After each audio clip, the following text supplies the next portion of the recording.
All right, folks, so we're lucky enough, I was going to do a presentation today about some Viewsonic stuff because the technology department's goal, Wetzel County Schools' goal is to have one of these in everybody's classroom within the next year or two. We've done over 80 so far, and we plan on keeping up at that pace. And with these comes some pretty fancy programs available. And we're lucky to have Jason Webster, he's a national education representative from Viewsonic, on this meeting, along with Natalie Smith, who's the regional sales manager for Viewsonic as well.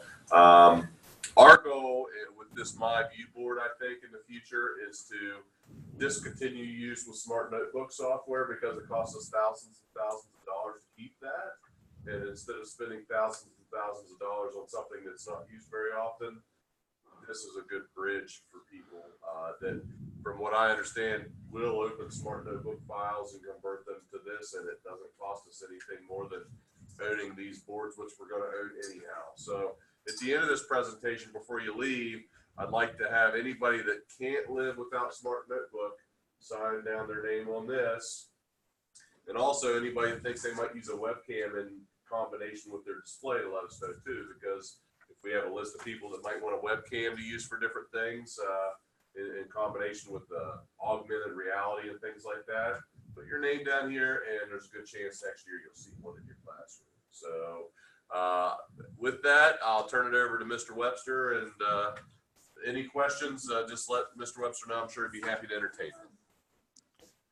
Okay, welcome everybody to myViewBoard and in the new software that Viewsonic has launched. One of the reasons why we launched this software is we wanted to have some control over the experience with the interactive flat panel displays. It does require you to sign in and create an account, and you'll see there the myviewboard.com. So when you have a moment, you can go to that website, create an account with your school domain, and this will allow me to unlock and open a lot of the features that you're going to see today in this demo. So to get started, there's about 4 things I like to cover first, and it's the 4 top things that separate us from everybody else. First is the Follow Me AI. So what the Follow Me AI does, because you only, did you say, Josh, you had 8 boards currently? We have over 80. 80, okay, so add a 0 to that. For those that don't have a board and want to be able to use a board, you're going to be able to do that now. So with the Follow Me AI and myViewBoard loaded onto the panel, you're going to be able to log in. So down here, I have a little icon that pops up. You see it says Jason Webster, and I can log out. If that is not populated, you'll be able to type in your username and password, and everything I'm about to show you is going to populate on the board for you and for your experience. All right, so let's start with the Follow Me AI. So I'm going to open up my Chrome browser here, and what you're going to see when you log into myViewBoard is several things. So first, you'll see a little airplane. That's for throwing. You're going to see a cast in and a cast out. That's for casting, and we'll go over that in the second section. Moderation control. So if you have students casting, you can actually control them from a web browser. And then we have our cloud storage. And this is important because if you're an Office, I think you guys are an Office 365 district. Is that correct, Josh?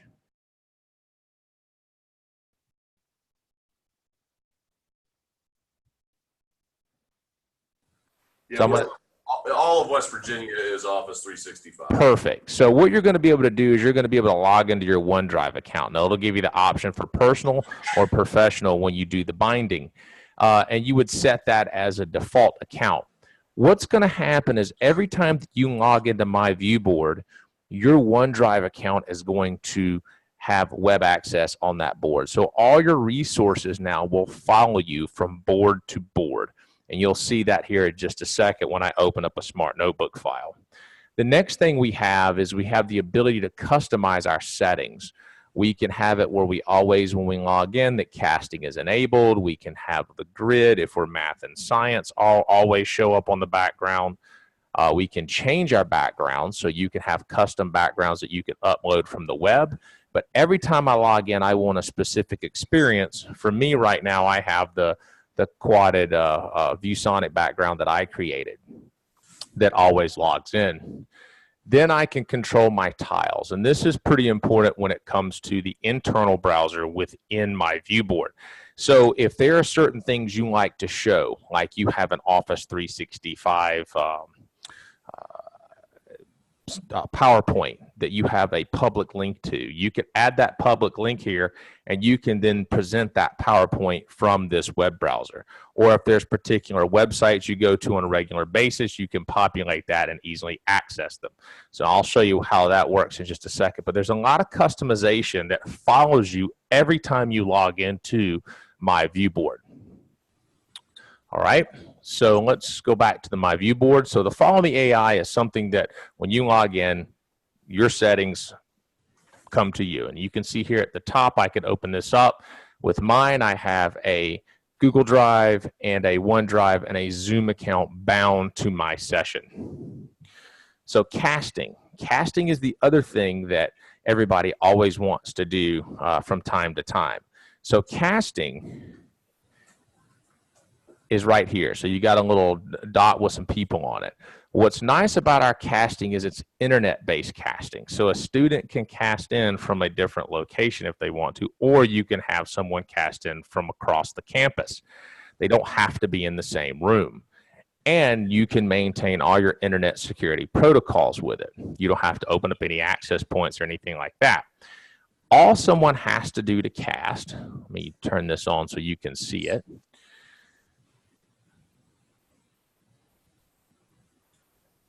is they have to go to myViewBoard. So if they go to myViewBoard, so I'm going to go over here and log into it. You're going to see I'm doing a live cast now. A student does not need an account to cast.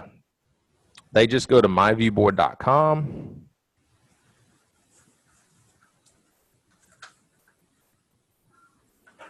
Let me fully understand some of this is advanced concepts, and also realize in August we'll have more in depth on some of this stuff. We also have TISs that are more than happy to come out and assist you one-on-one with any of this stuff. But the idea of casting is you could potentially have a student with work on their computer and say, oh, that's great, why don't we show it to everybody? And then they can cast it right up to the screen here or to another board in another area if you want it. But that's what the nice thing about casting. But they have to be in the same network at school. They do not. They only have to be on the internet. So they don't have to be on the same network. So all a student has to do is go here to the myviewboard.com website. They do not need an account. So notice I am not signed in at the moment. Okay? So don't need to sign in. At this point, all they have to do, and they have an option for casting in, okay, their device. So once they cast in and they hit that icon, all they need to know at this point is the viewboard name. So my viewboard name is Jason.Webster. So if you look at the top, that's it. And it is case sensitive. So they type in their name, the viewboard name, and what happens is on this screen on the board, you actually get a list of students that want to cast their screen. They can't just show their screen right away. You have to choose who is on the screen at any given time. So you can actually have a classroom full of students prepared to cast, and you choose who you want on the screen at any given time. So if I don't want Jason on there, I can press that button and he's off. I can press it again, he's back on. So lots of control. The other thing you have is if you have a second PC in the room, you can actually control the casting from that PC. So if you're logged into your myViewBoard or web account, you actually have the ability to choose who's on the screen at any given time, and you have the ability to monitor your viewboard from afar. So we've got some cool features in there that give you some control and manageability inside your classroom with the casting aspect. Now, realistically, how often you use this is dependent upon the class and the time frame you have within that class. But what we wanted to give you is an easy way to cast for free because you already have the view boards over the internet. You don't have to worry about network settings or anything like that. And a student can share their data.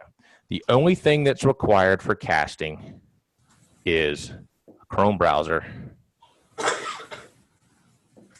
currently. Okay?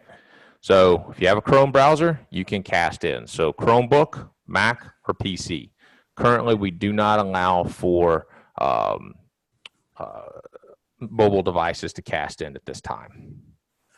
All right? But what we found as a feature is more important than casting is what we call throwing.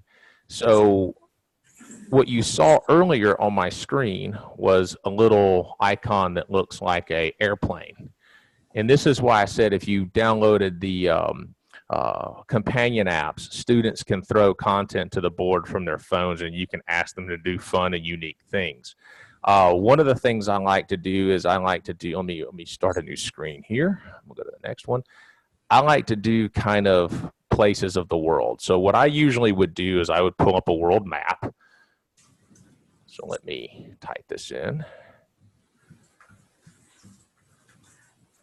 Let's see, world map. So I'm going to pull up an image here.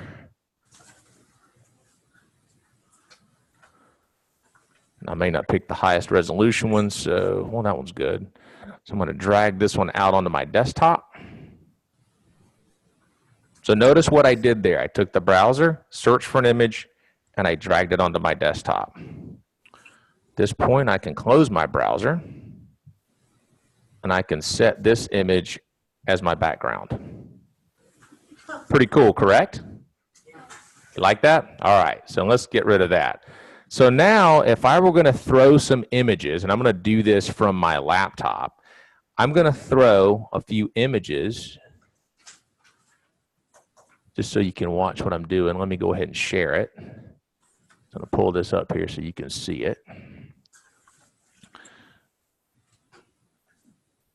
I want to throw some world places to my screen. So I'm going to say, let's throw, and it's going to be Jason.Webster. I do this a lot. And I'm just going to drag and drop some images here. So I'm going to, I did this at a sales meeting, so I'm going to drag the Taipei 101. Did it do it?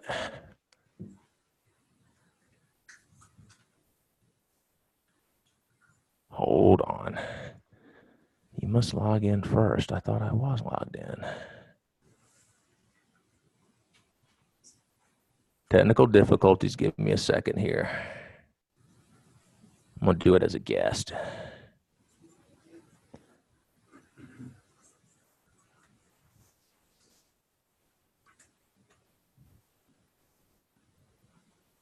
All right, so I'm going to throw some images.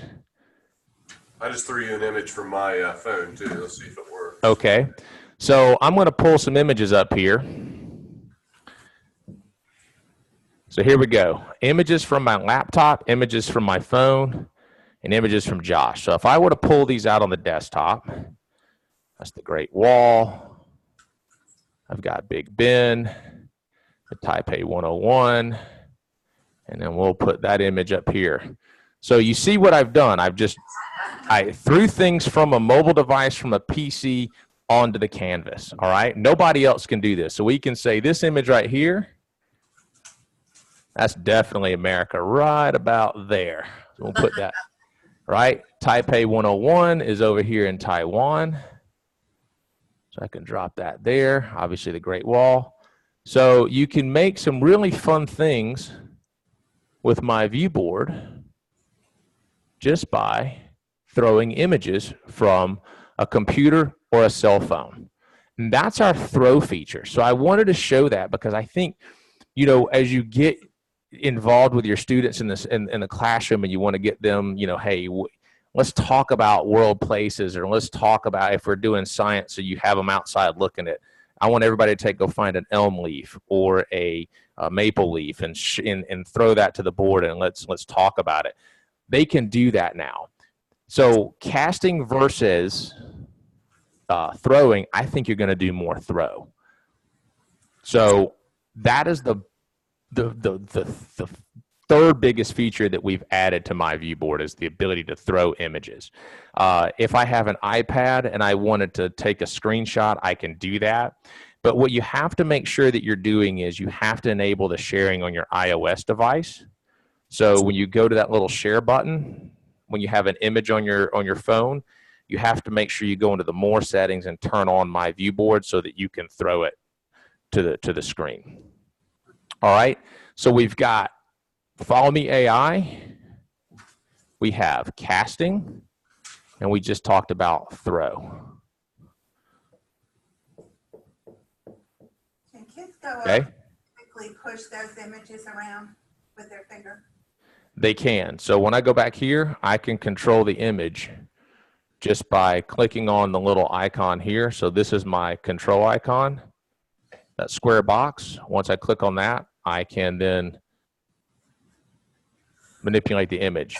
Now, here's something really neat to understand. So say I like this image of Big Ben and I want to keep this as a future resource because I haven't seen this image before and this student just gave me a really cool resource to use later. I can actually hit this down arrow right there. If I save as, it's going to save to my default cloud drive. So I can actually save that image and use it year after year after year after year because I'm going to be able to save that to my cloud drive. And if I open up myViewBoard and assign into another classroom, that image will follow me to that viewboard. So pretty cool feature here with the way we do the Follow Me AI. All right. So a couple other things that we do with the board. So I've gone over throw. You actually saw how I could set something as a background. If I wanted to change Big Ben and make that the background, I can do that. It's just a matter of clicking and going there. So let me go to a new page. So I have this little floaty bar that's up here that gives me full screen presentation mode. Gives me preparation mode, gives me paste, gives me a browser, but I can also go to a new page. Well, I don't need Big Ben as my background anymore. So down here in the corner, right down here, is your backgrounds. So if I click on that, I can choose from backgrounds that I've uploaded or my recently used. I could use specific colors. I can use images, but I'm going to go here and use my blue background. So I just changed my background to more of a whiteboarding. You can use your hand or fist as an eraser, so that makes that clear. So I'm going to go over a few things on the toolbar. So the toolbar has several things. So here is your cast. So I click on that. That's my casting control. Now, the sending to viewboard, this is an upcoming feature. And we'll talk about that at a later time, but it's right now we have a placeholder for it. The next one is capture. Okay, so when I click on the capture tool, this gives me a few things that are common to the viewboard 2.1 that you've seen in the past.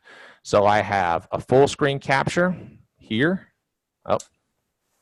Won't let me do it, won't let me write on it. So I have a full screen capture. I have a lasso capture tool. I have a cropping tool, and then I have the screen record. So if I wanted to record the screen and record pieces and parts of the lesson, I have that capability of doing it right there. So that saves as a WMV file, and you can share it with your students at a later time. The 4 arrows just moves your toolbar from side to side or to the lower section. This one here is your folders. So this is going to be a new viewboard. The first one's a new viewboard. We can save it, print it, save as. And our save as function, we can save it when you log in as a JPEG, PDF, PNG file, or PowerPoint. So you can export that into something the students can actually use later on. We can also export to local drive and or our cloud storage. So we have the ability to move it to our cloud storage. And by the way, if you notice here where it says throw, when students throw things to your device, it actually goes into your default cloud storage. So you still have access to those images, just in case that one student did something he wasn't, or he or she wasn't supposed to do. You have proof of that. So they need to be very careful what they throw, because you can use that with a parent-teacher conference at a later time if you like. All right. So the next box is our magic box. So this right here is where we're going to open up smart files, but we can see our throw folder if we need to. I can go in here to my drive, local drive storage, so I can see images, PowerPoints, videos, music files, images. But here on my Google Drive, I actually have .iwbs. And Josh gave me something a while back that I asked him to help me out with, which was we wanted to make sure that importing smart files was going to be painless for those that have lessons that they just can't, recreate again. So if you go into Smart Notebook, up at the top where it says File, and then you go to Export, there is an area called Common File Format. That is a .iwb. So this may look familiar to some of you, but if I double tap on Smart Training,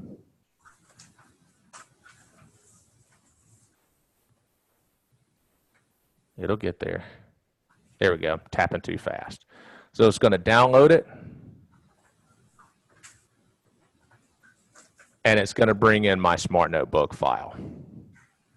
All right, now the beauty of this is if I use the touch tool here, I actually can manipulate the images. Delete images, unlock them, move them around, make them bigger, edit if I need to, if I can tap on it. Pretty cool. So now you have your images and your Smart Notebook files available to you through the myViewBoard software. So those of you who spent a lot of time in the past making Smart Notebook files, have a lot of those for your lessons. This is something that is going to help bridge that gap to get away from them and away from having to pay a yearly subscription for that stuff. So we hope that it works for everyone. So, because there's a lot of things in myViewBoard that you can use to supercharge your lesson with, right? So if I'm in a Smart Notebook and I need to move a lot of these files, so some of these, if you see a K and a lock, that means it's locked. All you have to do is just hit the lock button and it'll unlock it. So if I needed to move all these objects at one, I would hit my little selection tool, circle everything. It'll make it one movable object for the most part. Let's see, I think this may be locked. Let's unlock them. So some images came locked, and if your Smart Notebook doesn't open up the way you want to, send the file to us, and then we can work on the parsing and make it work better. But now you can bring your file back in the way you want to match your board. And I think you'll find that pretty cool. So I'm going to open up a new one here because I want to make sure I've got a fresh canvas. Change my background again to blue. So we have a couple other tools here outside the Magic Box. We have some fun widgets. These are called Adobe AR widgets. So these are Adobe animated widgets. So we're going to be able to create more fun widgets for students and teachers to use. So we can have, a little pig eating. So if you got, kindergarten students and they're learning about, animals and shapes, we're going to have more of these that we can download. We have a team that's designing these. We have our typical tools that you would use. So we have our spotlight tool. Everybody knows this, so we can zoom in on a certain area if we want to. We also have tools for math. So we have protractors, compasses, calculators. One of my favorites is if you're creating at home and then you want to use it, we have flashcards. So you can have fun quizzes, and if you flip it, it will give them the answer. So you can add images and do flashcards with the students. All right. The hand tool is your infinite whiteboard. So if I'm drawing, on the board. Let's change the color so you can see it. So I can say 2, 1. If I take the hand tool, I can shrink all that down and move it and have infinite space. So everything that you remember in ViewBoard 2.1, we have it here in myViewBoard. Selection tool, you can select one object and move it, or you can group objects and manipulate them as one. All right, so this tool right here is your selection tool. Your brushes, for those that you know, like we can change the different size of the tip of the brush. We can change the stroke of the paintbrush. We have a highlighter tool, and we have a temporary highlighter tool. We have some fun images where if we want to write in ladybugs, we can do that. We also have it where we can write in shapes, where we can reveal behind. Like, so you can, so in the background, that's, you can upload an image and start revealing. So one of the things that one of the teachers did in my daughter's school is they put an image of a bird, and they would start revealing parts of the bird and say, what is it? And the students would start guessing, and they would reveal more, and the students would start guessing until they got what the image was. And then they would go to the next page, and they had another reveal. So for those that have kids that have seen the little foil scratch off things, it's like that, but without the mess. It's awesome. The next is shapes. And this is where you're going to see more mind mapping tools show up under this. So obviously we have typical shapes like squares, but I want you to notice what it does. It gives you the angles. So if I can remove the angles, I can add the angles. So if we're a math, I can go in here with my touch tool. I can say, okay, if we know, let me, if I can touch it.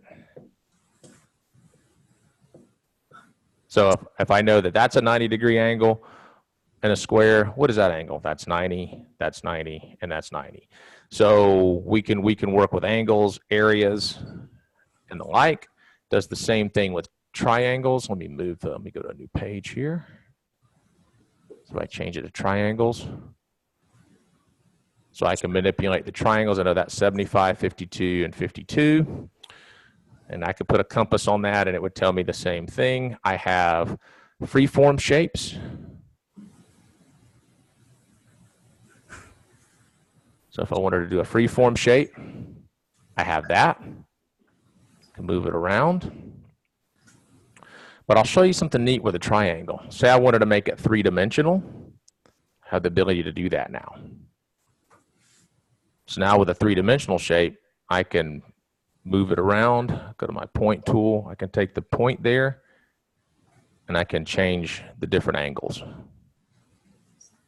So lots of neat tools that we're going to add. And we're soon in the next release going to animate these shapes. So say that you wanted to do a polygon and you want to do a wheel of fortune. So we can go in here. Let's do a 6. Move that there. We're going to be able in the next update to say, okay, we're going to do a color we can see. 1, 2, 3, 4, 5, 6. And we can put an arrow, lock that, spin the wheel, and then you can have some fun with the board. So we're going to make this a fun tool inside your classroom. So that's coming in the next update. Those usually roll out on Thursdays. So we're seeing in 2 weeks, we'll have the wheel to be able to spin. So lots of fun there. So we've got your eraser tool. The eraser can be a stroke eraser where you just do it like that. Or we can have the eraser tool where we can lasso and erase what we circle. Or we can just delete the whole entire screen. The next tool that you'll use a lot of, and this is a fun one, is the handwriting recognition. I always say that I write in a secret language of cursive, but it reads it. So you can write on the board, and then manipulate your text and create content for the students. So if this is something that gets better over time. The more you write, the more it recognizes your handwriting, and you can turn that into text. All right. Now, this was built for corporate, but we found that it's used a lot in education, which is the Post-it notes. So a lot of times people want to put notes on their board and use them at a later time. We can add Post-it notes. So now I can put a Post-it note on the screen.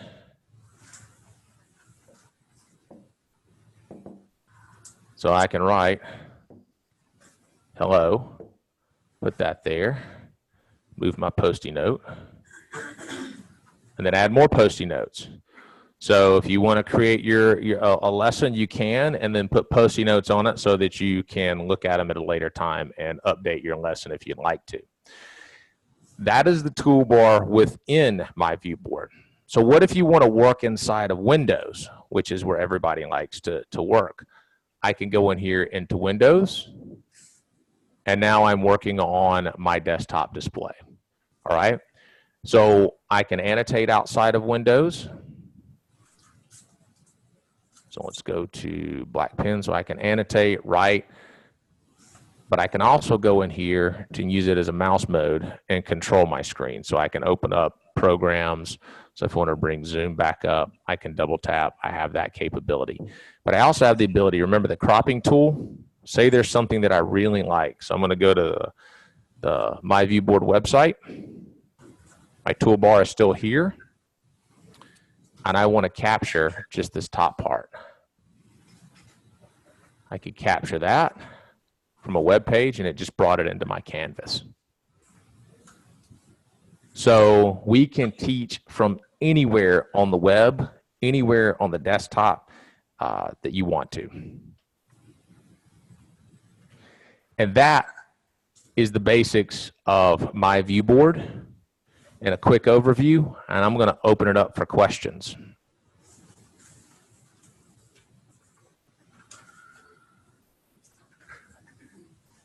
Well, just like always in a room full of educators, you're not going to have a whole lot of people jumping to ask you questions, Jason. But this is going to be available to everybody in Wetzel County, correct? This is available to everybody in Wetzel County. And they'll just have to log in with their email address. Is that correct? They will need to log in with their email address. And Josh, if you'll send me all the emails in a CSV file, I'll unlock everything that they saw for them to use in their classroom. Very good. Okay. Now, I will say that I had a little bit of issues personally linking my OneDrive up. Are there things being worked out regularly with this program? Just send me the issues. I will get that to the developer, which is it's our program. So Craig Scott is based out of Taipei. He will look at that and fix it. Okay. Great. Is there a manual? I mean, is there either online or somewhere? Is there some sort of written manual available? Yes, I will send you that. There's an ongoing frequently asked questions and video section that we're putting together. There's also an area for support tickets, and they're usually answered and resolved within a week. They're answered immediately. When I say immediately, within 12 hours, and then they're resolved usually within a week. Is there any like step-by-step instructions, like this is the first thing you do, get your feet wet? Did you hear the question, Jason? Yes. So obviously the first things you want to do is you want to be able to log in and log out, right? So creating an account, binding your accounts, and then logging in. The main thing that I would tell instructors to do first is just get familiar with the writing of the whiteboard and what the toolbars are. For here, obviously the pen tools are going to be the most important because you're going to use this as your digital dry erase board. So understanding the pens, the shapes, and then saving and sharing, right? So if we're saving and sharing, obviously we want to share to a student or a group of students. How do we want to share that? Do we just want to give them images? And each page will be an image, or each page will be a page in a PowerPoint or a PDF, right? So how do we want to share that? Do we want to give it, the ability to make something their own and return it back to me, or do we just want to make it where they can read only? So those are the things that I would look at first. Importing content is drag and drop. A couple things here. I showed you if I wanted to bring in an image and crop it. So this is one that I use a lot of. Full Moon HD. If I'm teaching science and I'm teaching the phases of the moon, I can drag and drop that onto the desktop. Things like that you want to play around with. How do I take my images and move them onto the canvas so I can use them in my lesson? So I use a lot of images. I do a lot of drag and drop. Things here, if you really want to make this dynamic, there are neat tools. So whenever you open up an image or a text box, you've got the trash can. I can lock it so it can't move. I can unlock it. So that's what the K stands for. I can copy it, duplicate it. So I have a duplication tool. And then I can even go in here, flip, mirror. I can add a hyperlink. So if I wanted to have a NASA video on the moon, I can hyperlink that and it could go to a YouTube video. Or I could go in and really make the moon look like a moon and remove the color by doing a color remove. And now I have a more natural object. So these videos, we'll be putting more and more out there. We have now a Viewsonic trainer. His name is Blake Everhart. And we'll be doing more videos on our View School website so that you can practice on your own with the myViewBoard.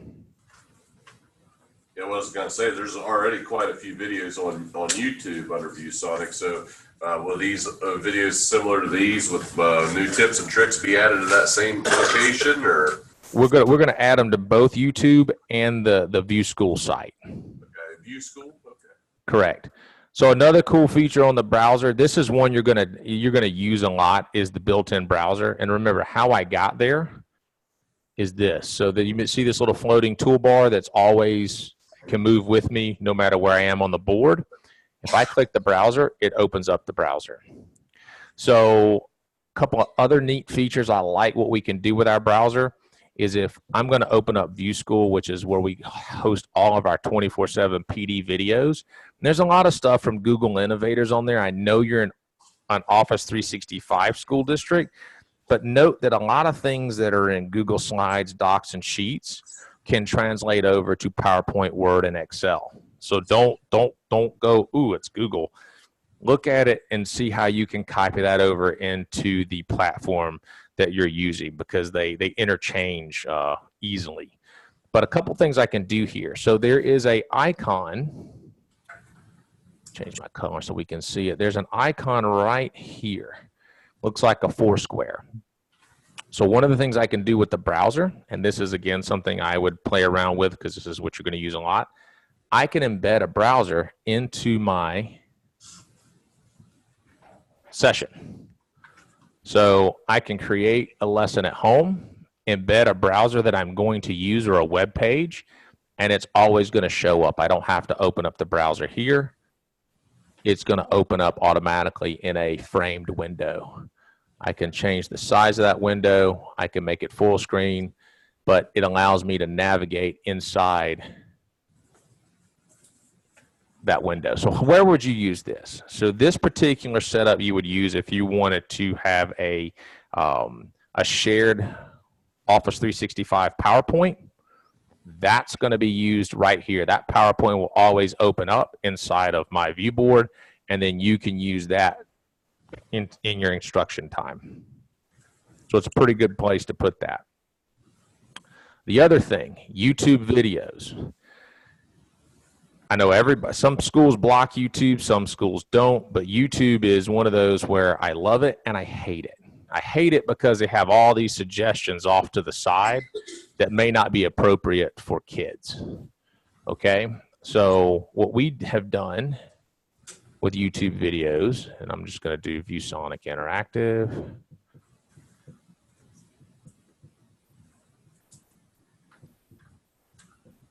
All right. So I can sit here and go, I want to take, this talks about our ViewBoard cast. If I grab the text, the bold text, put my finger on it and drag it to the desktop, close that window, I have just embedded a YouTube without all the annoying suggestions onto the canvas.